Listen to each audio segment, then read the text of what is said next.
Accurate. Fast. Reliable. This is ACubeTV English News. Welcome to today's top stories.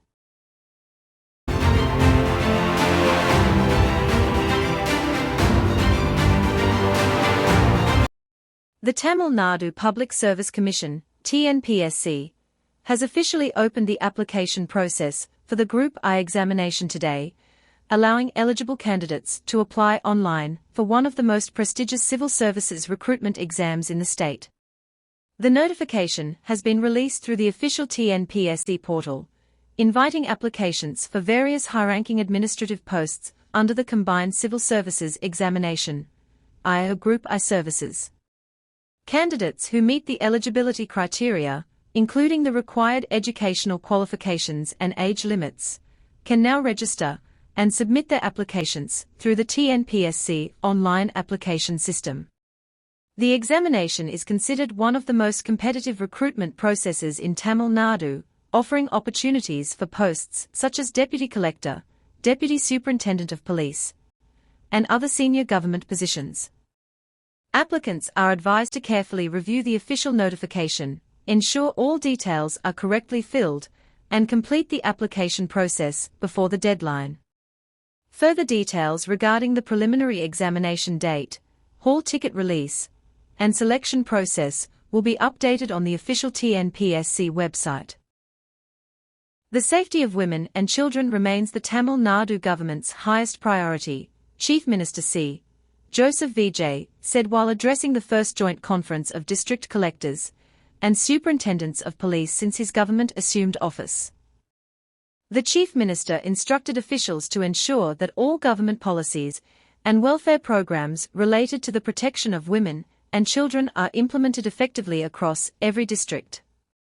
He stressed that there should be zero compromise when it comes to public safety. Vijay directed district administrations and police officers to respond promptly to complaints, register cases without delay, conduct speedy investigations, and ensure that offenders are brought to justice regardless of their influence or position. He also called for stronger action against drug trafficking, cybercrime, organized crime, and other offenses that threaten public safety, while emphasizing transparent, people-centric governance and effective coordination between government departments. The Chief Minister urged collectors and superintendents of police to closely monitor the implementation of government initiatives at the grassroots level and ensure that every citizen, especially women and children, feels safe and protected. An important update for fishermen in Chinnamattam, Kanyakumari district. Due to strong winds and rough sea conditions, all mechanized fishing boats operating from the Chinnamattam fishing harbour will remain ashore tomorrow as a precautionary safety measure. According to weather authorities, wind speeds over the Arabian Sea and adjoining coastal waters are expected to reach 40 to 55 km per hour, creating turbulent sea conditions and high waves. Considering the safety of fishermen and their vessels, local fisheries officials and fishermen's associations have advised against venturing into the sea. Harbour authorities have also instructed boat owners to secure their vessels at the harbour and take all necessary precautions to prevent damage caused by the adverse weather. Residents living along the coast, as well as tourists visiting beach areas, have been urged to remain cautious and avoid entering the sea until conditions improve. Officials continue to closely monitor the weather situation and have assured that further updates will be issued based on the latest forecasts. Safety remains the top priority, and fishermen are requested to strictly follow all official advisories before resuming fishing operations. A state-level protest by persons with disabilities has been announced in Madurai on July 1, calling for the protection of disability rights and opposing what organizers describe as anti-disabled policies of the central government. The demonstration is being organized by the Tamil Nadu Association for the Rights of All Types of Persons with Disabilities and Caregivers, Taratdak, Madurai City. According to the organizers, the protest aims to raise concerns over policies that they say threaten the livelihood and welfare of persons with disabilities. They have also expressed opposition to the reported proposal to rename the 100-day employment scheme, alleging that such changes could undermine the scheme and negatively impact beneficiaries. As part of the protest, participants have been asked to wear black shirts and black badges as a symbol of dissent. The organizers have also announced plans to burn a copy of the proposed legislation, describing it as a symbolic act of protest against the policy. The event is scheduled to begin at 10 a.m. on July 1, under the leadership of District Vice President Mariappan. A rally will commence from the Thiruvalluvar statue and proceed to the Madurai District Collector's office, where the main demonstration will take place. The organization has appealed to persons with disabilities, their caregivers, and supporters to participate in large numbers and voice their concerns peacefully. Authorities are expected to monitor the event closely to ensure that the protest remains peaceful and orderly. A message claiming that the kidneys of a deceased couple are available for donation is currently circulating on social media and messaging platforms. However, there is no official confirmation regarding the authenticity of this claim. Health authorities advise the public not to share or act upon such messages without verification. In India, organ donation and transplantation are carried out only through authorized hospitals and government-approved organ allocation systems, following strict medical and legal procedures. The public is encouraged to verify such information through official health authorities before forwarding it, to prevent the spread of misinformation. Thousands of devotees gathered at Thirukazhukundram Vedajariswara temple on Monday evening to take part in the sacred full moon, or Purnami, Jarivalam around the holy hill. Devotees from across Tamil Nadu and neighbouring states arrived in large numbers to perform the traditional circumambulation of the hill, chanting prayers, and seeking the blessings of Lord Shiva. The Purnami Jarivalam is considered highly auspicious by devotees, who believe that walking around the sacred hill on a full moon night brings spiritual peace, prosperity, and divine blessings. To ensure the smooth conduct of the event, local authorities and temple officials made special arrangements for crowd management, traffic regulation, drinking water, medical assistance, and security. The pilgrimage concluded peacefully, with thousands of devotees expressing their faith and devotion in a spiritually uplifting atmosphere. As part of the 5th Foundation Day celebrations of the Ministry of Cooperation, IFFCO, Indian Farmers Fertilizer Cooperative Limited organised a tree plantation drive at a government middle school in Kilayu village, Nagapattinam district, on June 29. The program was conducted under the leadership of IFFCO Field Officer Paranjyothi, with the objective of promoting environmental conservation and raising awareness about the importance of increasing green cover. Teachers, students, local residents, and IFFCO officials actively participated in the event by planting saplings across the school campus. Participants also pledged to nurture the saplings and contribute to a cleaner and greener environment.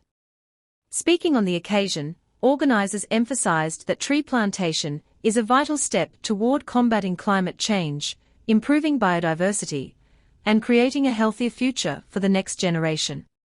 The initiative reflects IFFCO's continued commitment to environmental sustainability and community development through collaborative efforts with educational institutions and local communities.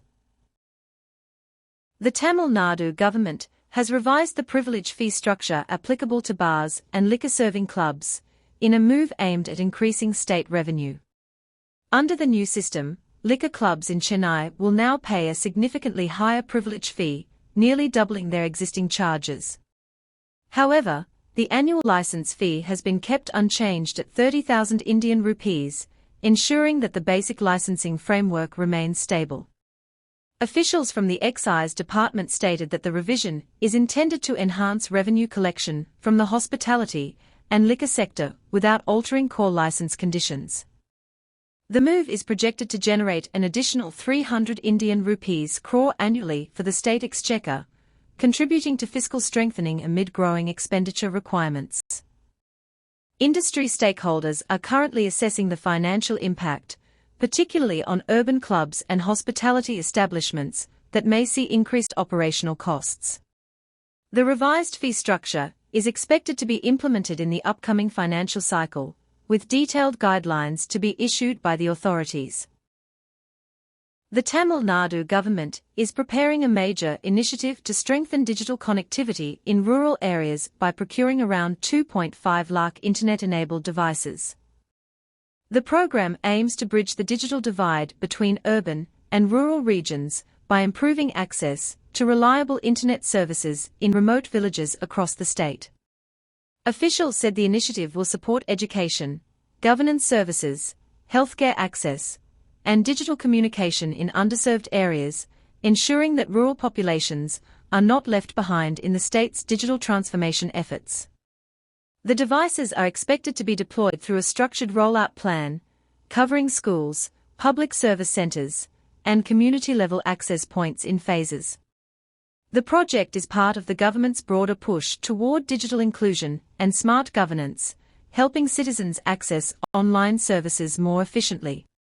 Further operational guidelines and implementation timelines are expected to be announced by the concerned departments in the coming weeks. The School Education Department has appointed noted ISRO scientist Dr. Mileswamy Anadurai as the new chairperson of the Curriculum Design Committee.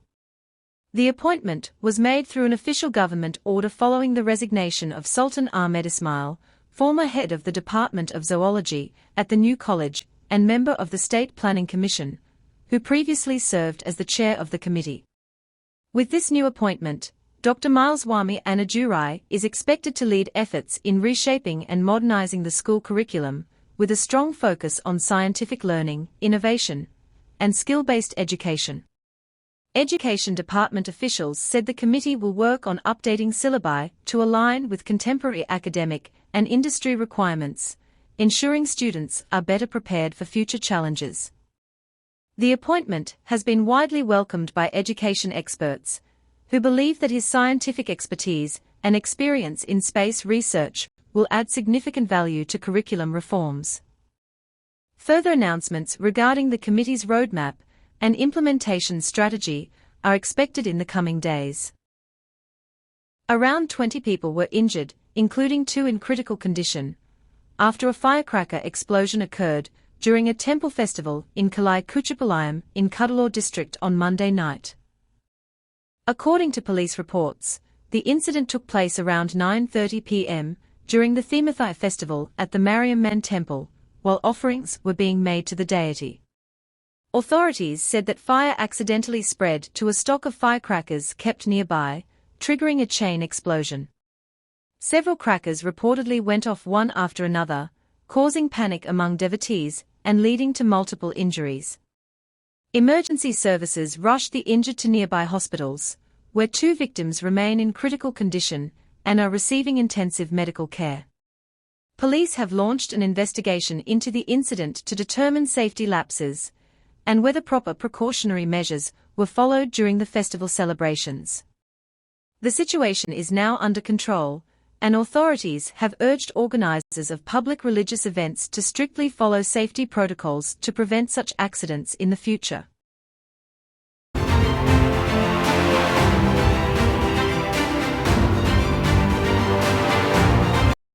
In a major step towards digital empowerment of India's farming community, the Union Ministry of Electronics and Information Technology, in collaboration with the Union Ministry of Agriculture and Farmers' Welfare, has been strengthening agricultural support through the eKisan digital platform. Launched in July 2021, the platform has evolved into one of India's largest integrated digital agricultural advisory systems, delivering timely, reliable, and multilingual information to farmers across the country. The platform enables farmers to access a wide range of services, including weather forecasts, market price updates, government welfare schemes, crop management practices, pest and disease control measures, and the latest agricultural technologies. Using an advanced digital information dissemination system, eKisan also bridges the gap between agricultural scientists and farmers by ensuring that the latest research and innovations developed in laboratories reach farming communities quickly and efficiently. The initiative brings together a vast network of more than 730 Krishi Vigyan Kendras, over 100 Indian Council of Agricultural Research institutions, and more than 65 agricultural universities, creating a strong nationwide agricultural knowledge network. Officials say the platform is helping farmers make informed decisions, improve crop productivity, adopt scientific farming practices, and enhance their overall income through easy access to reliable digital advisory services. The Supreme Court of India has declined to grant an urgent hearing in a petition related to the Ayodhya theft case, stating that the matter does not require immediate intervention and will be heard in the normal course of judicial proceedings. The case has attracted significant public and political attention following allegations of theft linked to the Ayodhya incident. Meanwhile, the Bharatiya Janata Party, BJP, has reacted strongly, stating that those accused of the theft should face social boycott in addition to the legal process. Party leaders said that individuals involved in criminal acts should be held accountable under the law and condemned by society.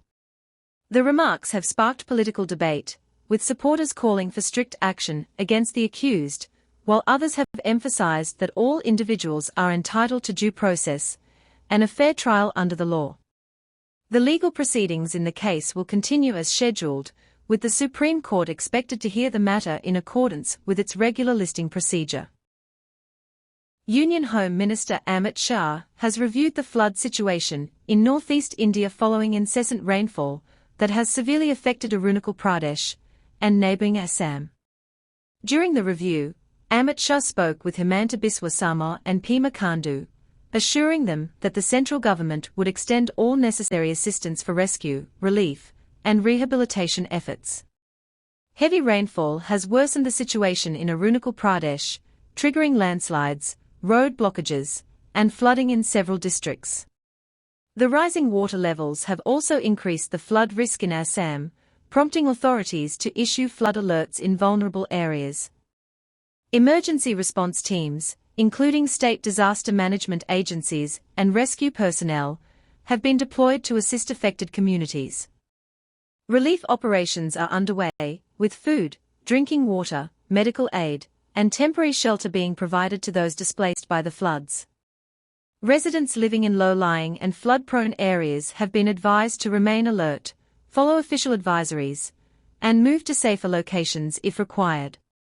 The central government has said it is closely monitoring the evolving situation and will continue to coordinate with state governments to ensure timely support and minimize the impact of the disaster.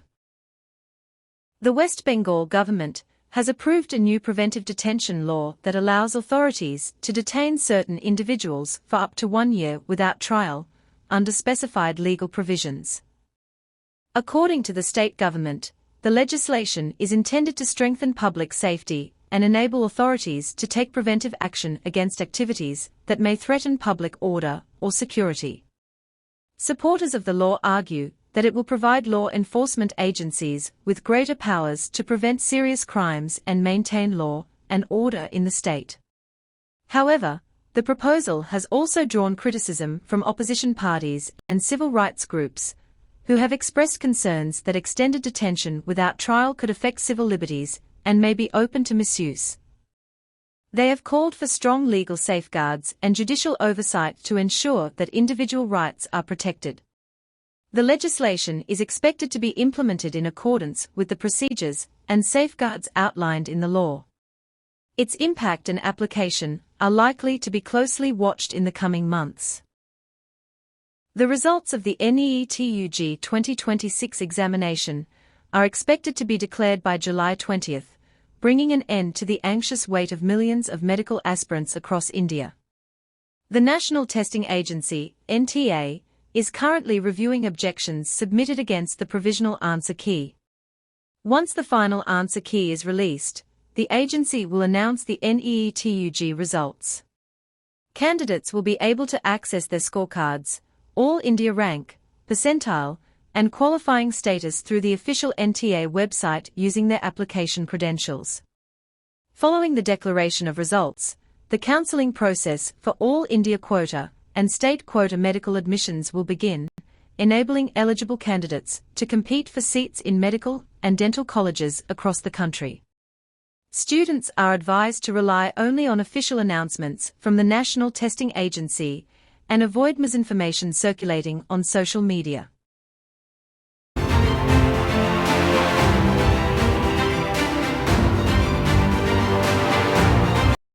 During his recent visit to Seychelles, Prime Minister Narendra Modi highlighted India's rich cultural heritage by presenting a series of traditional handcrafted gifts to the country's leadership.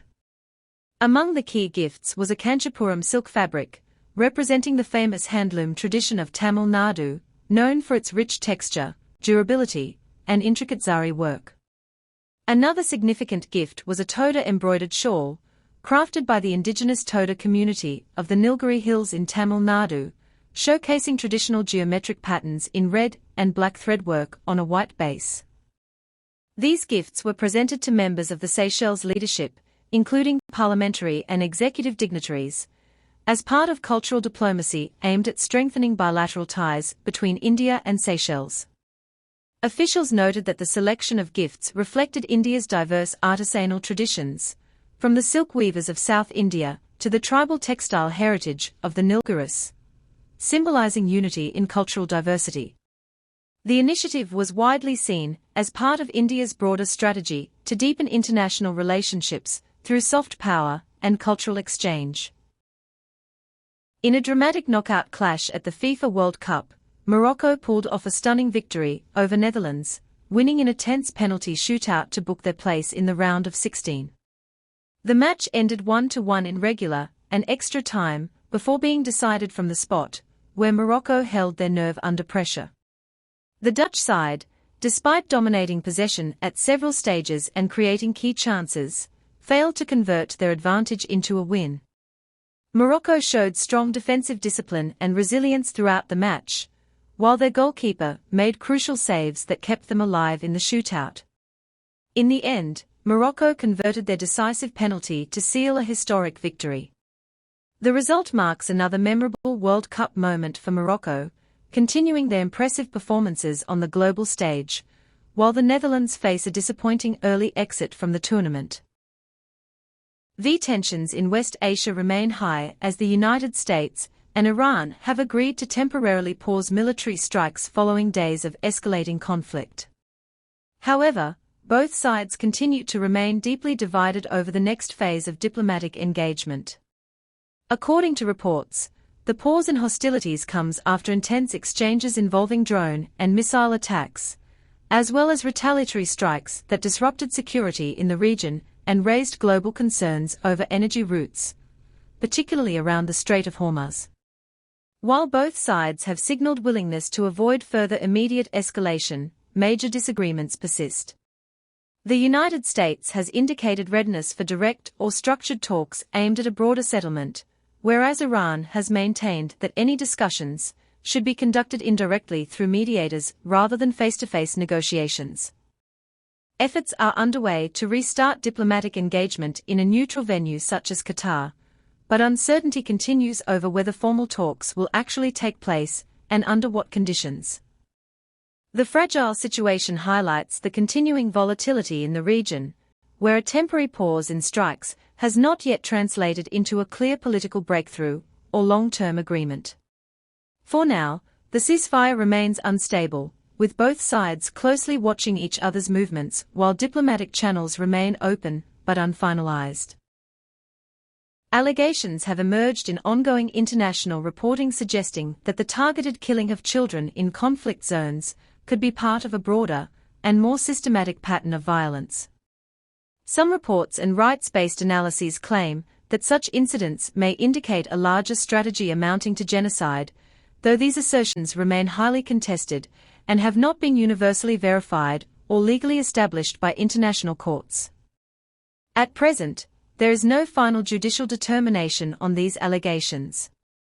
International observers and humanitarian organizations continue to investigate the situation, gathering evidence, and assessing whether the pattern of attacks could meet the legal threshold defined under international law. The concerned parties involved in the conflict have repeatedly denied accusations of deliberate targeting of civilians, stating that military operations are directed at armed groups and security threats. Global institutions, including the United Nations and independent human rights bodies, continue to call for restraint, protection of civilians, and full compliance with international humanitarian law. The situation remains deeply sensitive, with diplomatic discussions and investigations ongoing, as the international community seeks clarity on the facts on the ground.